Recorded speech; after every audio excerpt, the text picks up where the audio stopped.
Titik balik Alim Markus. Kisah kelam di balik iklan Mas Pion. Cintailah produk-produk Indonesia. Bayangkan sebuah ruangan dingin dengan dinding beton. Lampu neon menyala terang tanpa ampun, menerangi setiap sudut wajah yang lelah. Di ruangan seperti itulah seorang pria berusia lanjut duduk, diperiksa satu demi satu oleh penyidik yang tak kenal kompromi. Di lain waktu, di ruangan serupa, pintu sel besi ditutup di depan wajahnya. Padahal pagi harinya wajah itu masih tersenyum di layar kaca jutaan rumah di seluruh Indonesia sambil berkata, "Cintailah produk-produk Indonesia." Namanya Alim Markus. Perusahaannya menaungi lebih dari 50 anak usaha. Karyawannya lebih dari 30.000 orang. Kekayaannya pernah ditaksir mencapai lebih dari 8 triliun rupiah. Tapi malam itu semua gelar dan kekayaan itu tidak bisa menyelamatkannya dari jeruji besi. Bagaimana mungkin seorang anak dari rumah petak seluas 4 kali 4 meter bisa membangun kerajaan bisnis raksasa, lalu berkali-kali dijatuhkan oleh keadaan namun terus memilih bangkit? Ini bukan kisah tentang orang yang selalu beruntung. Ini kisah tentang keputusan-keputusan besar di titik-titik paling gelap dalam hidupnya. Dari sebuah rumah petak sesak di gang sempit kota Surabaya, tempat semua cerita besar ini bermula. Mari kita mulai kisahnya. Masa kecil dan latar belakang keluarga. Untuk mengerti Alim Markus, kita harus mundur jauh ke belakang, bukan ke Surabaya, tapi ke sebuah desa kecil di Provinsi Fujian, Tiongkok. Di sanalah seorang pemuda bernama Lin Xuanshan lahir. Usianya baru 19 tahun ketika ia nekat naik kapal, berlayar puluhan hari menuju sebuah negeri yang bahkan belum pernah ia injak, Indonesia. Konon, keputusan nekatnya berlayar itu terinspirasi oleh kisah pelayaran Laksamana Cheng Ho, sang pelaut legendaris dari Tiongkok yang pernah singgah di Nusantara berabad-abad sebelumnya. Bagi seorang pemuda miskin di Fujian, kisah itu terasa seperti panggilan takdir. Di tanah baru ini, Lin Xuanshan mengganti namanya menjadi Alim Husin. Ia tiba di Pasuruan, Jawa Timur, dan mulai hidup dari nol dengan berjualan kain. Pada tahun 1954, Alim Husin bertemu dengan seorang rekan bernama Gunardi Go. Bersama, mereka mulai memproduksi lampu teplok dari bahan aluminium. Lampu buatan mereka dilapisi kaca, tidak mudah pecah, dan yang paling penting, tidak membuat dinding rumah menghitam akibat asapnya. Produk sederhana ini disukai banyak orang, mulai dari keluarga di kampung hingga para nelayan yang membutuhkan lampu badai. Di kota Surabaya, Alim Husin menikah dengan Angkasa Rahmawati. Dari pernikahan itu, lahirlah seorang anak laki-laki pada 24 September 1951. Anak itu diberi nama Lin Wengwang, yang kelak dikenal seluruh Indonesia dengan nama Alim Markus. Alim Markus tidak lahir di rumah mewah. Ia lahir dan besar di sebuah rumah petak seluas 4 kali 4 meter saja di Jalan Kapasan Gang 2 nomor 22 Surabaya. Bayangkan, di ruangan sempit itu tinggal 6 orang sekaligus. Ayah, ibu, Alim Markus dan adik-adiknya, Alim Mulia Sastra, Alim Satria, Alim Puspita, dan Alim Prakasa. Ruangannya begitu sempit, sampai-sampai jika salah satu anggota keluarga buang air kecil, baunya langsung menyebar ke seluruh rumah. Bayangkan suasana gang Kapasan di sore hari. Anak-anak berlarian di gang sempit beralaskan tanah. Ibu-ibu duduk di depan rumah sambil mengipas bara arang. dan suara pedagang keliling saling bersautan menjajakan dagangan mereka. Di tengah keramaian itulah keluarga Alim Husin menjalani hari-harinya. Pada tahun 1965, Alim Husin bersama Gunardigo resmi mendirikan usaha bernama UD Logam Jawa.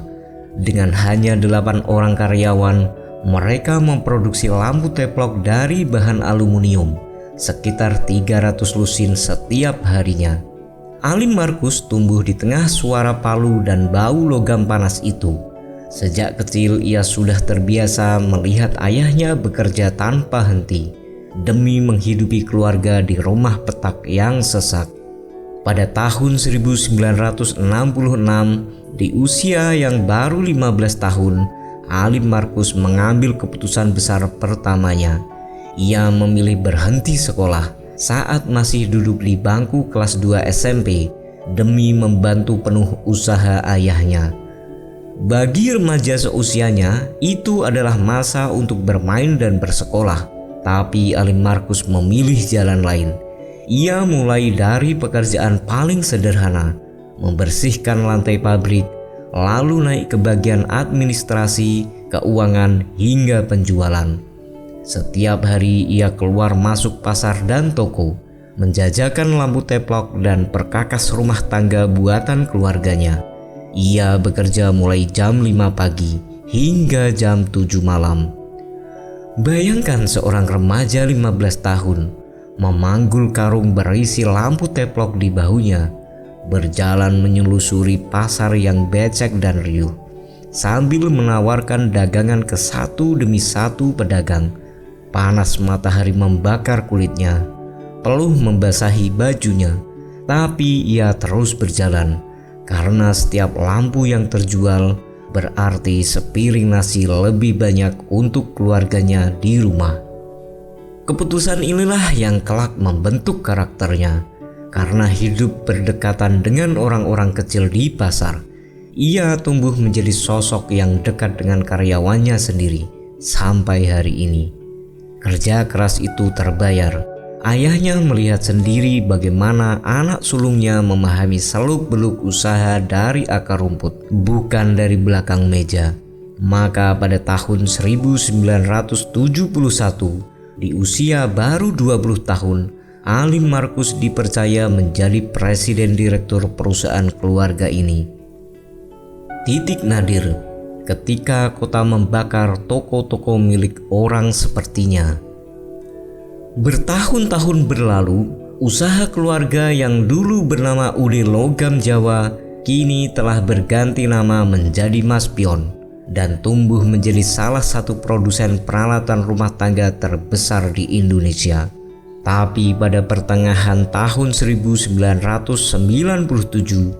badai besar datang. Nilai tukar rupiah anjlok drastis terhadap dolar Amerika. Krisis moneter melanda seluruh Asia Tenggara, dan Indonesia menjadi salah satu negara yang paling parah terdampak.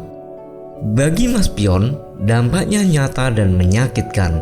Dari 63 pabrik yang mereka operasikan, 5 diantaranya terpaksa ditutup. Bahkan bahan baku impor melonjak harganya, sementara daya beli masyarakat jatuh. Bayangkan suasana pabrik yang biasanya riuh oleh suara mesin dan obrolan karyawan, tiba-tiba senyap. Mesin-mesin berhenti berputar satu demi satu. Debu mulai menumpuk di atas conveyor belt yang tak lagi bergerak. Di ruang kerjanya, Alim Markus menatap lembar demi lembar laporan keuangan. Angka merah di mana-mana, sambil bertanya-tanya, sampai kapan ia harus bertahan seperti ini? Bayangkan menjadi Alim Markus saat itu, bertahun-tahun membangun pabrik demi pabrik, mempekerjakan ribuan orang, lalu dalam hitungan bulan harus memutuskan pabrik mana yang harus ditutup dan siapa saja yang harus dirumahkan.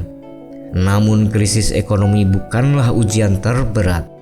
Pada bulan Mei 1998, kerusuhan besar meletus di berbagai kota di Indonesia. Sentimen anti-Tionghoa menguat. Toko-toko dan properti milik warga keturunan Tionghoa menjadi sasaran amuk massa. Banyak pengusaha keturunan Tionghoa yang panik memindahkan keluarga dan aset mereka ke luar negeri, ke Singapura, ke Australia, kemanapun yang mereka anggap aman. Coba bayangkan rasa takut itu, rasa tidak aman di negeri sendiri, negeri tempat kamu lahir, tempat kamu membesarkan usaha dari nol, tempat karyawanmu menggantungkan hidup mereka. Bayangkan malam-malam panjang saat itu, suara sirene terdengar dari kejauhan, asap hitam membumbung di beberapa penjuru kota, dan telepon rumah berdering tanpa henti, berisi kabar dari kerabat yang menyarankan untuk segera mengungsi. Di tengah kecemasan seperti itulah, keluarga-keluarga keturunan Tionghoa di seluruh Indonesia harus mengambil keputusan tersulit dalam hidup mereka, bertahan atau pergi. Ali Markus punya pilihan yang sama seperti pengusaha lainnya. Ia bisa saja pergi, ia punya uang, ia punya koneksi internasional, bahkan ada tawaran untuk memindahkan sebagian usahanya ke luar negeri. Tapi di titik paling gelap itulah sebuah keputusan besar sedang dipertimbangkan. Titik balik, keputusan untuk tetap tinggal ketika semua orang memilih pergi. Di tengah kerusuhan Mei 1998, ketika kota-kota masih mencekam, Ali Markus mengambil keputusan yang akan mengubah arah hidupnya selamanya. Ia memilih untuk tetap tinggal dan kembali ke Indonesia untuk mengelola langsung bisnisnya. Bukan lari, bukan menyerah, tapi kembali ke tengah api. Keputusan ini bukan tanpa alasan. Bagi Ali Markus, Indonesia bukan sekedar tempat mencari untung. Indonesia adalah rumah, tempat ayahnya merantau dan membangun segalanya dari nol di sebuah rumah petak sempit di Kapasan. Ia percaya jika pendiri Mas Pion bisa membangun usaha dari 8 karyawan dan lampu teplok, maka generasi penerusnya juga bisa membangun kembali apa yang telah runtuh. Bayangkan pagi pertama ia kembali memasuki gerbang pabrik yang sempat sunyi. Beberapa karyawan lama masih bertahan, menyambutnya dengan wajah campur aduk antara lega dan cemas. Ali Markus berjalan menyusuri lorong pabrik yang berdebu, menyapa satu persatu pekerjanya, memastikan mereka bahwa perusahaan ini akan terus berjalan dan mereka semua masih punya pekerjaan esok hari. Perlahan, satu persatu pabrik yang sempat terhenti kembali beroperasi. Ali Markus tidak hanya mempertahankan bisnis yang tersisa, ia mulai memperluas jaringan kerjasama dengan internasional. Ia menggandeng produsen elektronik raksasa asal Korea Selatan, Samsung, untuk membangun pabrik bersama di Indonesia dengan skema pembagian saham yang setara. Ini adalah langkah berani di saat banyak investor asing justru menarik diri dari Indonesia. Bayangkan meja perundingan itu. Di satu sisi, delegasi dari perusahaan elektronik global yang bisa saja memilih negara lain yang dianggap lebih stabil. Di sisi lain, Ali Markus meyakinkan mereka dengan tenang bahwa Indonesia, meski baru saja dilanda krisis dan kerusuhan, tetap menyimpan pasar yang besar dan tenaga kerja yang siap bangkit bersama. Keyakinan itulah yang akhirnya meluluhkan keraguan mereka. Keputusan untuk tetap tinggal dan membangun kembali dari reruntuhan krisis inilah yang menjadi fondasi kebangkitan Mas Pion. Bukan keberuntungan yang menyelamatkan Mas Pion, tapi keberanian untuk tidak lari dari kesulitan. Dari sinilah tagline yang selama ini hanya menjadi slogan iklan, "Cintailah produk-produk Indonesia," berubah menjadi bukti nyata, dibuktikan lewat tindakan, bukan sekedar kata-kata. Kejayaan dari 8 karyawan menjadi raksasa dengan 30.000 pekerja. Setelah bertahan melewati krisis, Mas Pion tumbuh jauh lebih besar dari sebelumnya. Kawasan industri milik Mas Pion di Surabaya dan sekitarnya kini membentang seluas lebih dari 100 hektar. Produk-produknya mulai dari panci, wajan, kompor gas, kipas angin, hingga barang elektronik dan bahan bangunan tersebar di hampir setiap rumah tangga di Indonesia. Bahkan produknya menembus pasar Amerika Serikat, Jepang, Australia, Eropa, hingga Timur Tengah. Coba pikirkan sejenak, dari dapur di rumah sederhana hingga dapur restoran besar, ada kemungkinan besar salah satu peralatan yang digunakan adalah buatan Mas Pion. Dari panci presto, penanak nasi listrik, kipas angin di ruang tamu, hingga rak besi di gudang, semua bisa jadi berasal dari satu grup usaha yang sama, yang dulunya hanya bermodal 8 orang karyawan dan lampu teplok dari aluminium. Bisnis Mas Pion juga tidak berhenti di peralatan rumah tangga saja. Perusahaan ini merambah ke produksi aluminium foil, pipa baja, plastik PVC, kawasan industri, hotel, properti komersial, hingga perdagangan dan distribusi berskala nasional. Di bawah kepemimpinan Alim Markus, Mas Pion Group kini menaungi sekitar 53 anak perusahaan dengan lebih dari 30.000 karyawan. Bisnisnya melebar jauh melampaui peralatan rumah tangga, merambah ke industri baja, plastik, properti, kawasan industri, hingga jasa keuangan lewat Bank Mas Pion. Total kekayaan keluarga Alim Markus pun ditaksir mencapai triliunan rupiah.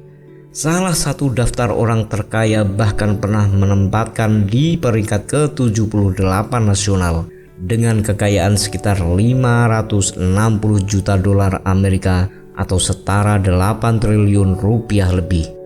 Yang membuat Alim Markus berbeda dari pengusaha besar lainnya, ia memilih tampil sendiri di iklan produknya. Wajahnya, suaranya, dan slogannya, "Cintailah produk-produk Indonesia," menjadi identitas nasional yang dikenal lintas generasi. Ia juga dipercaya menjadi bagian dari Dewan Pemulihan Ekonomi Nasional pada masa pemerintahan Presiden Abdurrahman Wahid, serta menjabat sebagai konsul kehormatan untuk Kanada sejak tahun 1995.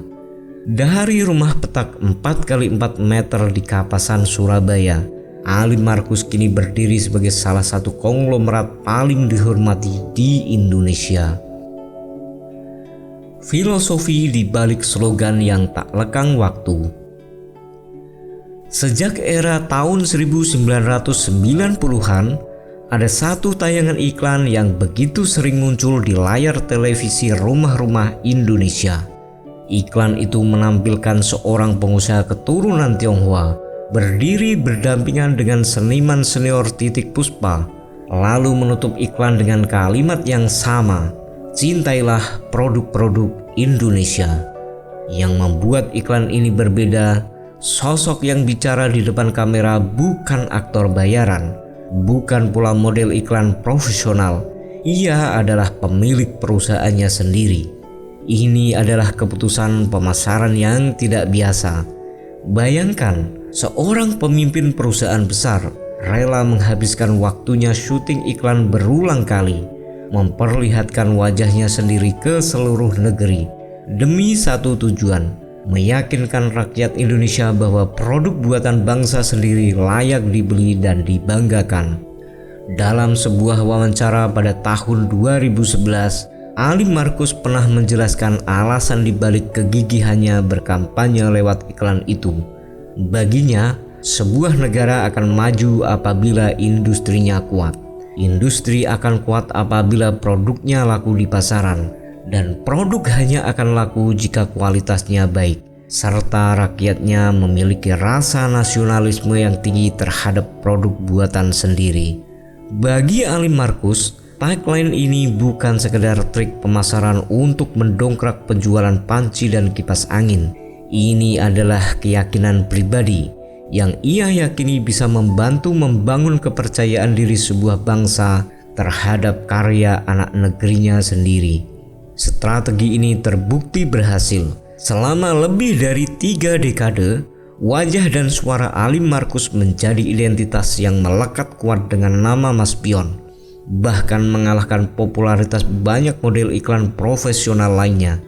Sampai hari ini, jika ada yang menyebut kalimat "cintailah produk-produk Indonesia", hampir semua orang Indonesia lintas generasi akan langsung teringat wajah dan suara khasnya. Bayangkan proses syutingnya. Alim Markus yang sehari-hari sibuk mengurus puluhan anak perusahaan harus meluangkan waktu duduk di kursi rias, dibalut lampu studio yang terang, mengulang kalimat yang sama berkali-kali sampai sutradara merasa pengambilan gambar sudah pas. Bagi kebanyakan pengusaha, ini mungkin terasa merepotkan, tapi bagi Alim Markus, setiap detik di depan kamera itu adalah kesempatan untuk menyampaikan pesan yang ia yakini benar secara langsung tanpa perantara, juru bicara maupun aktor bayaran. Keluarga besar dan regenerasi, 7 anak, 1 pesan yang tak boleh dilupakan. Di balik kerajaan bisnis yang besar, ada kehidupan keluarga yang menjadi fondasinya. Alim Markus menikah dengan Sri Yanti, dan dari pernikahan itu mereka dikaruniai 7 orang anak. Rumah tangga besar ini tumbuh berdampingan dengan tumbuhnya Mas Pion Group. Sebelum wafat, sang ayah, Alim Husin, mewariskan 1 pesan penting kepada seluruh anak-anaknya. Sebagai saudara kandung, mereka harus selalu kompak, rukun, saling menyayangi, dan saling membantu apapun yang terjadi. Alim Husin juga secara khusus mengangkat Alim Markus sebagai anak tertua untuk menjadi pemimpin sekaligus pembimbing bagi adik-adiknya dalam menjalankan dan membesarkan Mas Pion Group bersama-sama. Pesan ini bukan sekedar nasihat kosong. Di banyak perusahaan keluarga besar, perpecahan antar saudara sering menjadi ancaman terbesar, jauh lebih berbahaya dibanding krisis ekonomi sekalipun. Namun keluarga Alim tetap menjaga soliditas itu selama puluhan tahun. Kini tongkat estafet kepemimpinan Mas Pion mulai berpindah ke generasi ketiga. Salah satu putra Alim Markus, Herman Halim, dipercaya memimpin Mas Pion Group melanjutkan perjuangan sang ayah dan kakeknya. Ada satu kisah menarik tentang Herman Halim. Pada 27 Agustus 2004, ia memutuskan untuk menjadi mu'alaf, memeluk agama Islam. Keputusan pribadi yang besar ini tidak menghalanginya untuk tetap dipercaya memimpin bisnis keluarga. Bahkan ia sempat menjabat sebagai ketua harian Yayasan Haji Muhammad Cheng Ho Indonesia, yayasan yang menjembatani nilai-nilai keislaman dengan warisan budaya Tionghoa Peranakan. Kisah ini menunjukkan sisi lain dari keluarga Alim Markus, keluarga yang menghargai perbedaan pilihan hidup setiap anggotanya, selama nilai kekeluargaan dan kerja keras tetap dijaga bersama.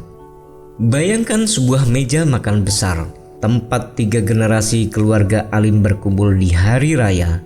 Ada yang merayakan Imlek dengan nuansa Tionghoa Peranakan. Ada pula yang merayakan Idul Fitri dengan nuansa keislaman. Berbeda keyakinan, berbeda jalan hidup, tapi tetap satu meja, tetap satu nama besar yang mereka jaga bersama, Mas Pion. Belajar tak pernah berhenti.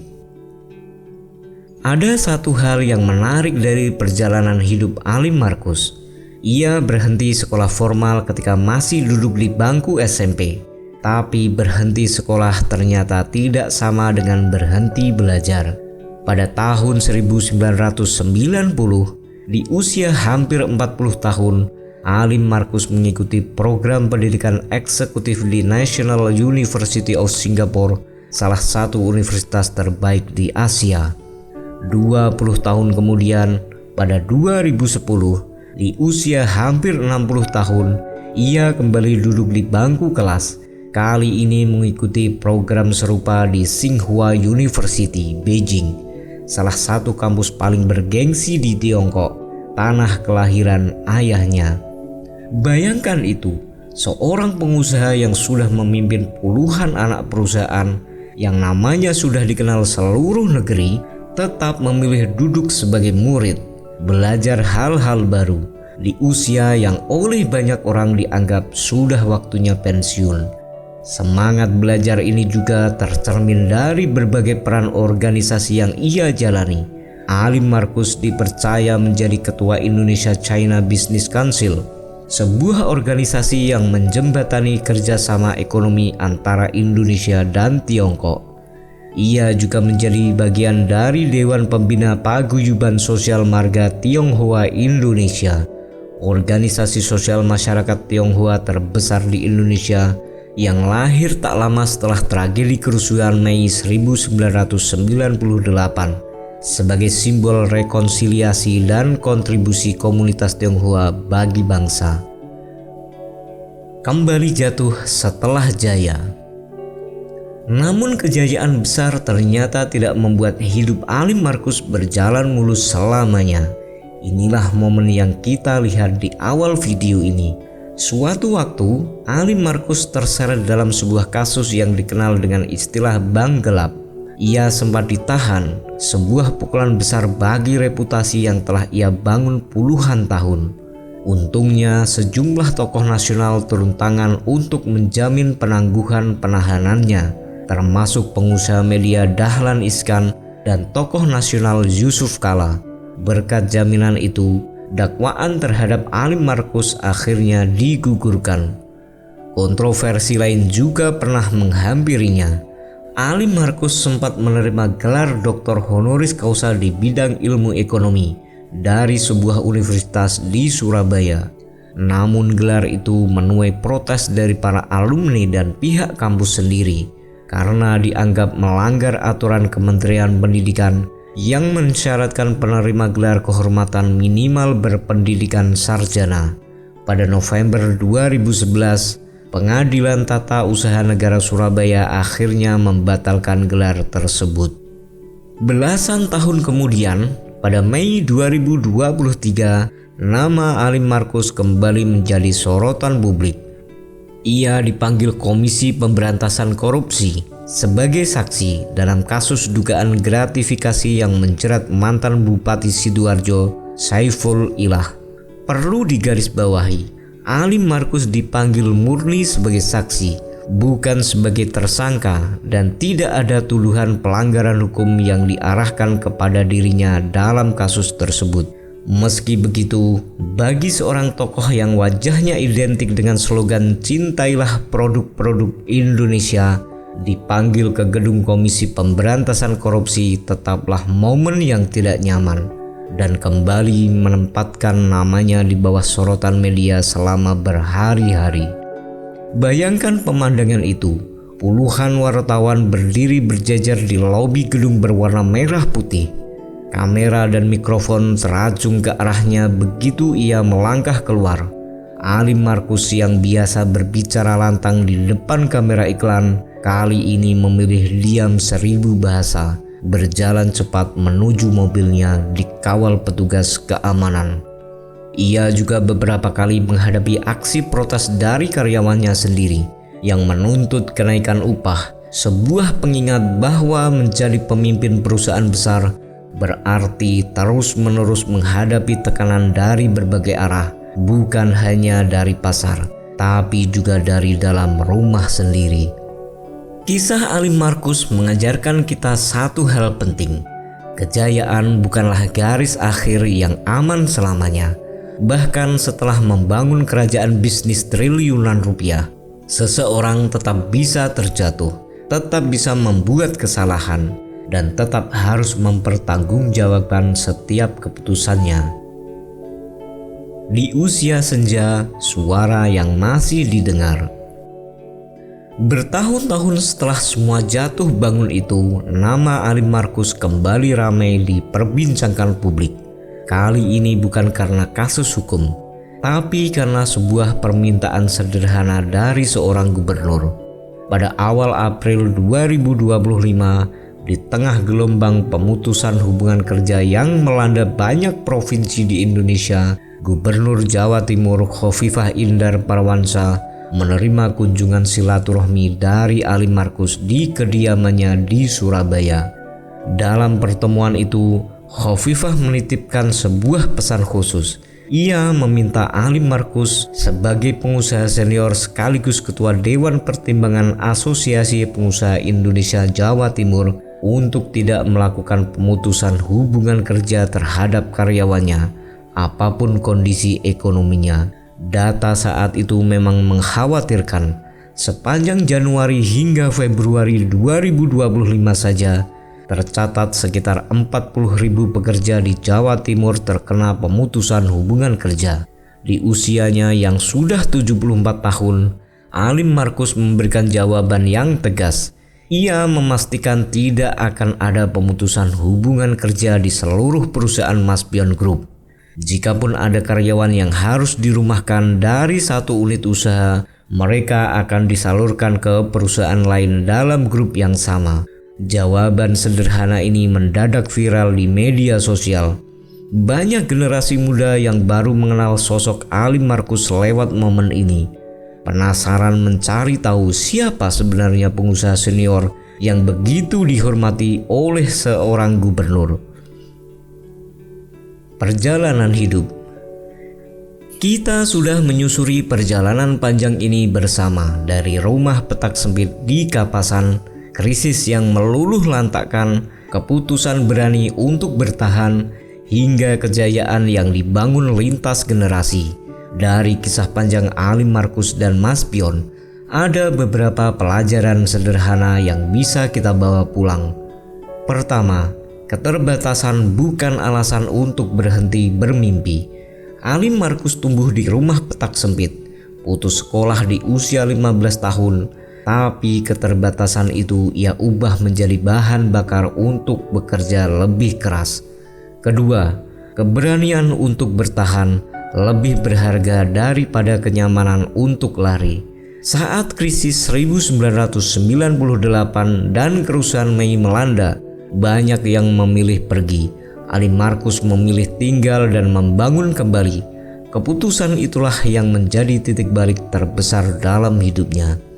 Ketiga, kesuksesan besar tidak membuat seseorang kebal dari kesalahan. Kasus hukum dan kontroversi gelar yang pernah dialaminya mengingatkan kita, sebesar apapun pencapaian seseorang, kehati-hatian dan integritas tetap harus dijaga setiap hari. Keempat, belajar tidak mengenal batas usia maupun ijazah. Meski tidak tamat SMP, Ali Markus tetap duduk di bangku kelas eksekutif di usia 40 dan hampir 60 tahun. Rasa ingin tahu yang terus dijaga, itulah kunci untuk tidak tertinggal zaman.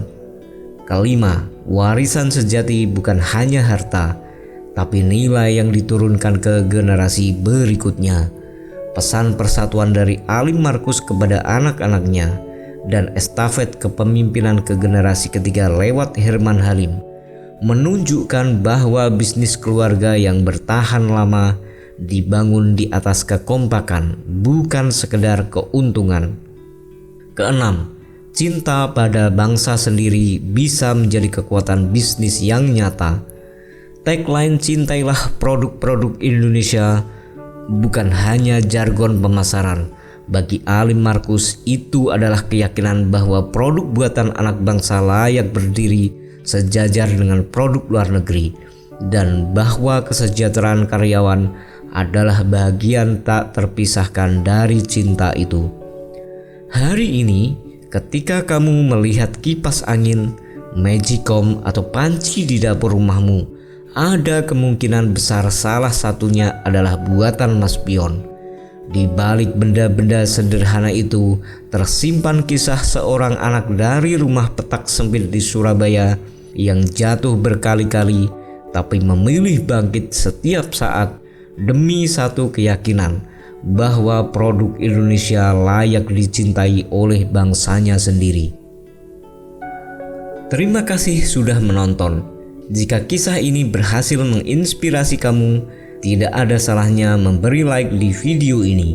Jangan lupa tinggalkan komentarmu di bawah.